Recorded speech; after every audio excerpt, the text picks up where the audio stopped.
This is Hoboken Talking, coming to you from the Muller Insurance Studios. Our special guest for this interview is a true Hoboken icon, a gentleman I've had the pleasure of knowing just about all my life. It's the one and only Michael Brother Biggie Yaccarino. Okay. Thank you, Lenny, for that nice introduction. And yes, we do go back a long time, and I enjoyed meeting you and your family, especially grandfather. Your grandfather had a tavern. He ran it strictly neighborhood tavern. And I'm growing up, I found out through the grapevine that he was one of the charter members of the local 560 with Tony Provenzano and others.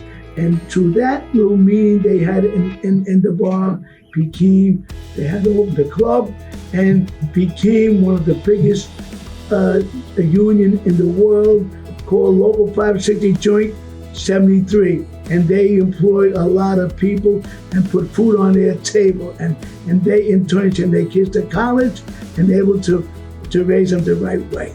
Well, thank you for that. And also with me is my co-host, Roger Muller, Jr. Hey, Lenny, it's a pleasure to be here. Sitting here with brother is like a special treat. Very special. Thank you, Roger. Having brother here, and it's great. I can't wait to hear what he has to say. Different questions we're going to ask him. Well, brother, as I was telling Roger at one point when we were going to do this interview, I can vividly remember I must have been about 6 years old, and my father brought me down to Madison Street, and I can still remember my first clam, and I can remember your dad with that big white apron. There you go. Opening clams. No one that I ever knew could open clams like Biggie and his son brother. The fastest clam openers ever. Now, your dad was in vaudeville, because I remember there used to be pictures of minstrel shows on the wall. That is correct. And so how did your dad make the transition from vaudeville to Biggie stand? Well, he had 5 children. He did do some work in Coney Island with some up-and-coming comics, but then when he had the 5th children, he had called it quits, and he always wanted to work as a peddler and with a horse and buggy up to Bergen County, which is like Fairview, and the horse got him up there, and that was his post. So he parked the horse and the wagon, and he won a tavern. He never came out. So the helper did the business. At the end of the day, the horse brought them home. That way he was drunk. But that was the start of the fish business. Then food business. Then he went into the fish business. That's where our good fortune was made. He took me to the market. I had to fall asleep in the truck going to downtown, the market, and buying clams. He was teaching me. I fell asleep, but I know that eventually I'm going to wake up and know what's going on. And I enjoyed the trip with him. I learned a lot. And when I took over, I was ripe. And I started with him since I was 10 years old. And I'm born in 31. And with 41, we went to tavern to tavern with pills and clams. We had about 6 stops. And the patrons used to come in, say, here come the Biggie family. You know, in baseball, they got a bat boy, a ball boy, but no pill boy. Fortunately, I was a pill boy for my dad. And in one hand, I had the clams, and the other hand, I had all the accessories. And we went on, we made the 6 stops, and that was wonderful. And that was my trip at that age. Then we went to, we opened up in 1946 on Madison Street. Daddy bought the house for $800 back then. $800. Because he worked for the city and we had 5 little kids, everything was cheap. We bought the house in 39. How many brothers and sisters did your father have? We're a family of You had 11 brothers and sisters? Yeah, and I'm the last one. No, but your father had brothers and sisters 11? Oh yeah, they big family, had 12 to 13. 12 to 13, yeah. wow. And where did they come from? Pardon me? Where did the whole family come from? From my mother came from Naples, and Dad came from in that primitive also. They came in at the early age of 1900. They were in Hoboken. Wow. How old were they at the time? Well, I was born 31. No, your father, I'm saying. About 1 years old. He was born in 1899 and 1900. Well, he was a fixture downtown. with some politics. Then he worked for the city, so he became a half-assed politician. It's a mouse-ware city. Everybody knows each other, and you know what's going on. But when you became that pandemic fairly, he was a powerhouse. He was like the guy from Chicago, Daily. He was a Daily of Hoboken, and but he got jobs. They worked for the Maywalk, and they had a club there on 57th Street, and it's called the Third Ward Democratic Club. And being there with the membership, not him alone, he had some other key members. They promote Mike Borelli and as a stand-up bearer, and later on he became our director in City Hall.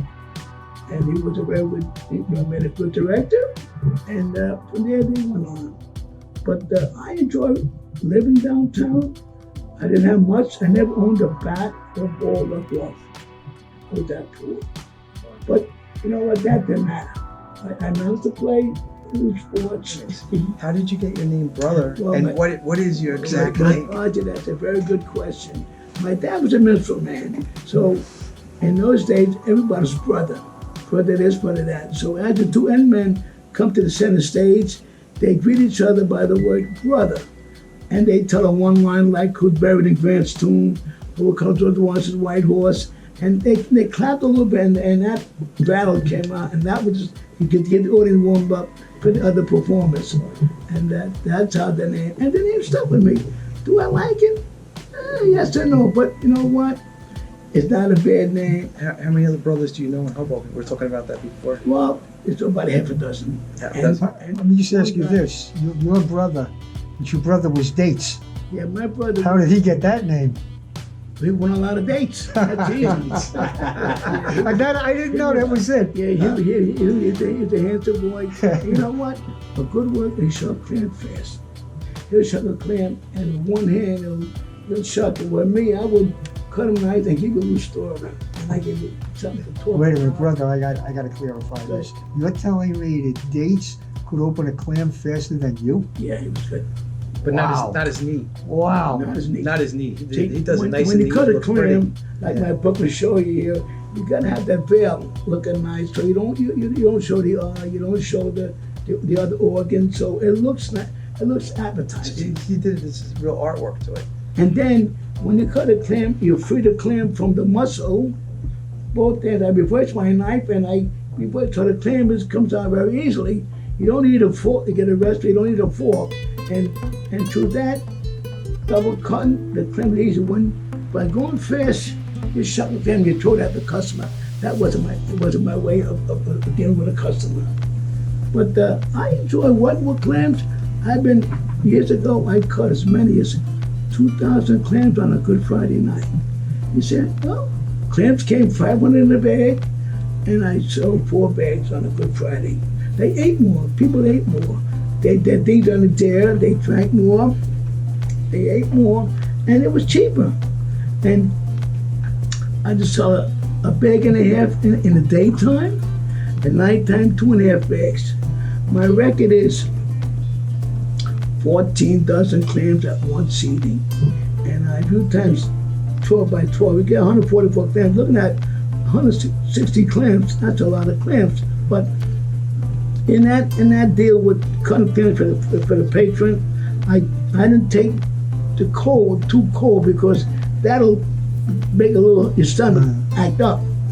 And I favored him, cut him slow. It was a 4-hour deal. 14 dozen is our modern record. Wow. Yeah, but see, brother, I remember when your father actually was outside opening the clams. You were inside working the grill, making the hot dogs and the yes. French fries and the corn on the cob and cutting the watermelon. I was a man on the inside. You were the inside man. Right. But then when I had to get some prominent people, I just went outside, wash it this, and then be more professional, younger. Being younger, you do more modern things. And I went out and I cut the clams. Who's some of the famous people that you've served over the years? Oh, everybody. Besides Frank Sinatra. Well, Everybody's famous to me. I made everybody a title. If you were a chief in the Hoboken Police Department, I would call you captain. I demote you. I'm not supposed to do that. But on your question, I had some actors from New York that came there. I don't know what the name, but I trained a lot of people. No Stallones or Huh? no Stallones or No, none of them. But they heard of me. They know my career was up and coming. That I was above board. You know what's the amazing part about being downtown? I'm not saying anything, tales out of school, but there's a lot of activities, a lot of clubs, a lot of gambling, and this and that. And I managed to stay abreast, very disciplined, and bring my money home to my wife. I have 2 lovely girls, and through that effort, I bought a few houses. I didn't even know my wife was paying off 4 mortgages. I didn't know that because I was so busy late at night and going to clubs, and the next day was a working day, and I just bounced around like a ball. But you know what? It was all good. I know your daughter Rosemary, who's a wonderful girl. What does she do in your restaurant? And do you have any other kids? She's developable. She's the boss, manager? Yeah, well, I don't have any boys. And Steve, she was caught with Steve. I took a liking to him. He took over the hardest job of the place, the film. Now, who?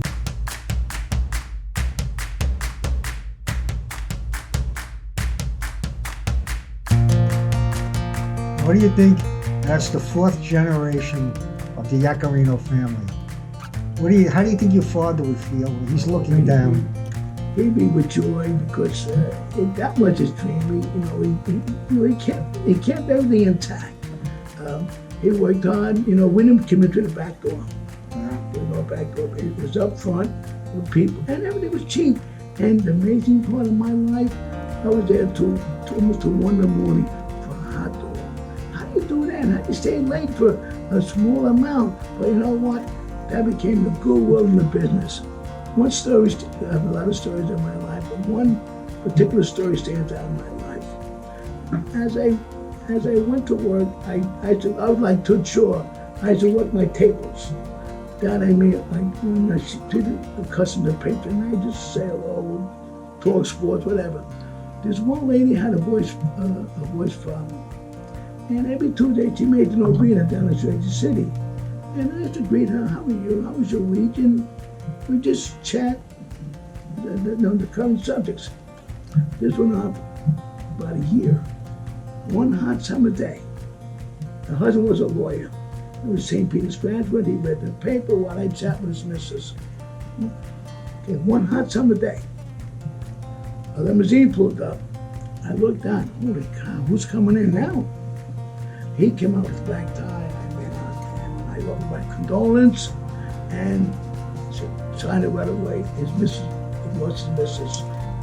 And in that caravan of cars, people come out from the way from 4 to 7. They got a break from the funeral home, and they come in. Now, I'm understaffed, no big bugs, no air conditioning, no cocktail. And they come in, the luck of the draw, I shut some one shop, stopped flipping sandwiches, and I made them feel like I never know that what happened. Because I was magic. Right. And after this day, I didn't even have a good powder room for the ladies. Generally, I had all politicians' wives. They like to doll up to go back to the funeral home, but I got by in that area. Now come the punchline. He said, what do you mean? He grabbed me.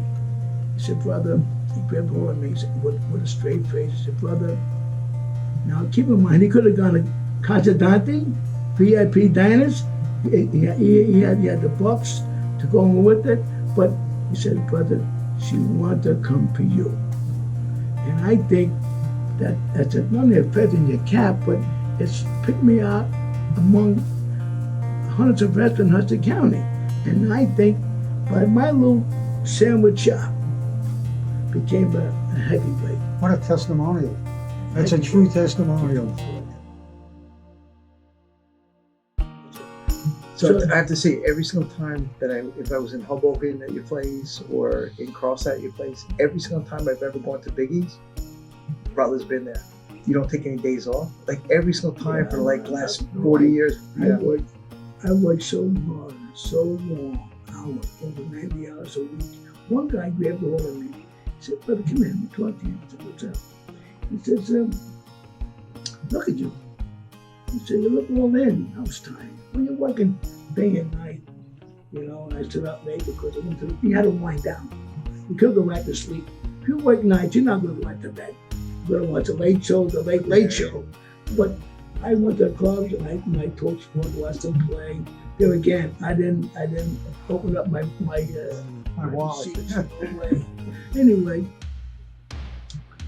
one guy says, "God, look at you. You look all in." I said, "Well," he said, "take a day off." "Oh no, I can't take a day off. They need me here, and I need them." He said, "Take a day off." I took that for heart. I took a day off, and I enjoyed my home. The kids are growing up. I played with them, took them out to eat, and till today, at 6 days and once a night.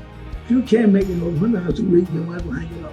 Getting back to Biggies in Hoboken, so I would say that every mayor from Borelli to Dave Roberts, even Zimmer, I guess, has been to Biggies, right? Oh yeah. What are the Hoboken people? Jimmy Roselli? Yeah, Roselli was very, very good. Yeah. They were going toe to toe. Don't forget, Sinatra was on Monroe Street and Roselli was on Madison Street. And they had a good reception. They didn't go on the same page. I had a picture of both of them in Vegas, but they didn't. But I can tell you, truthfully, when I went to New York City one year, Jimmy the visiting was $55, Sinatra was $45. Really? Really, that's a true story. He outpriced Sinatra, but he sang with that nobody sing better than Roselli for Italian songs. Sinatra, a crooner, he'll grab the microphone, they make you for that home.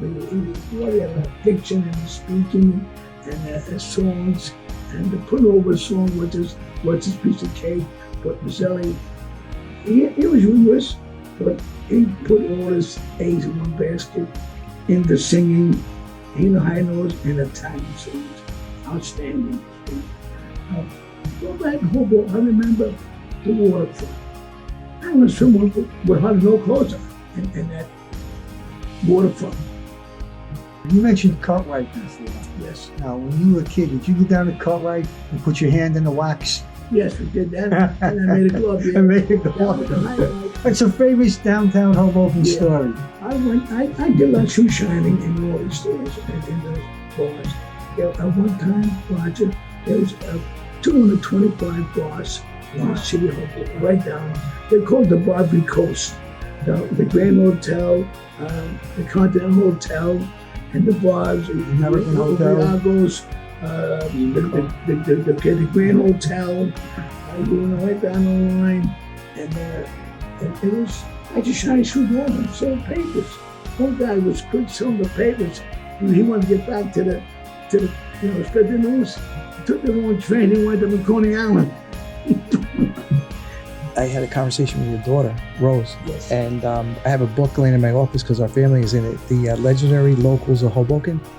And Rose was very proud to show me that on page 45, that she's in there with one of her sons. Oh, my son Stephen. Your daddy is on page 44. Yes.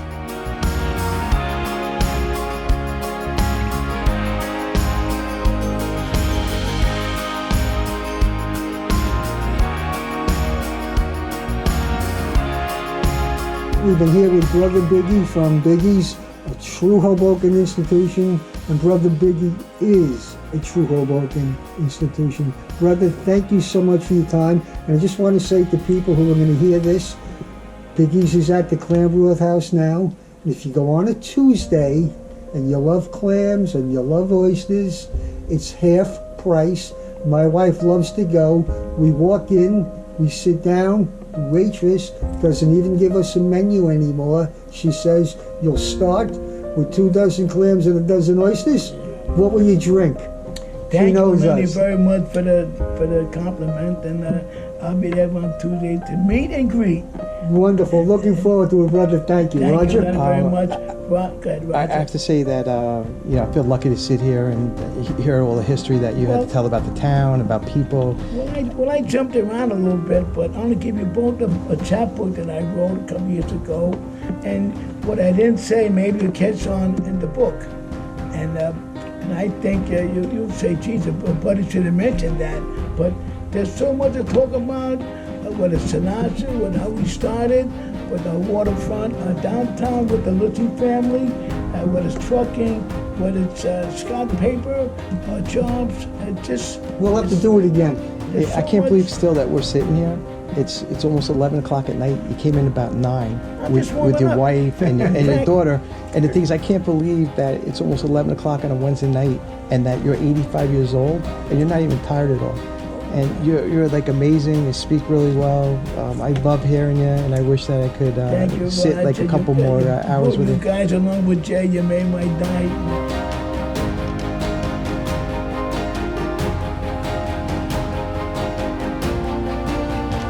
I enjoyed being great. I'm sorry if I entertain you in some shape or form.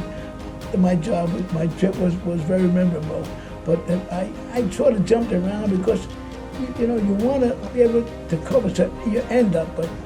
But if not, the book would finalize my story. Cool. Thank you, gang, and it's a pleasure. Thank you. Thank you, brother. Thank you.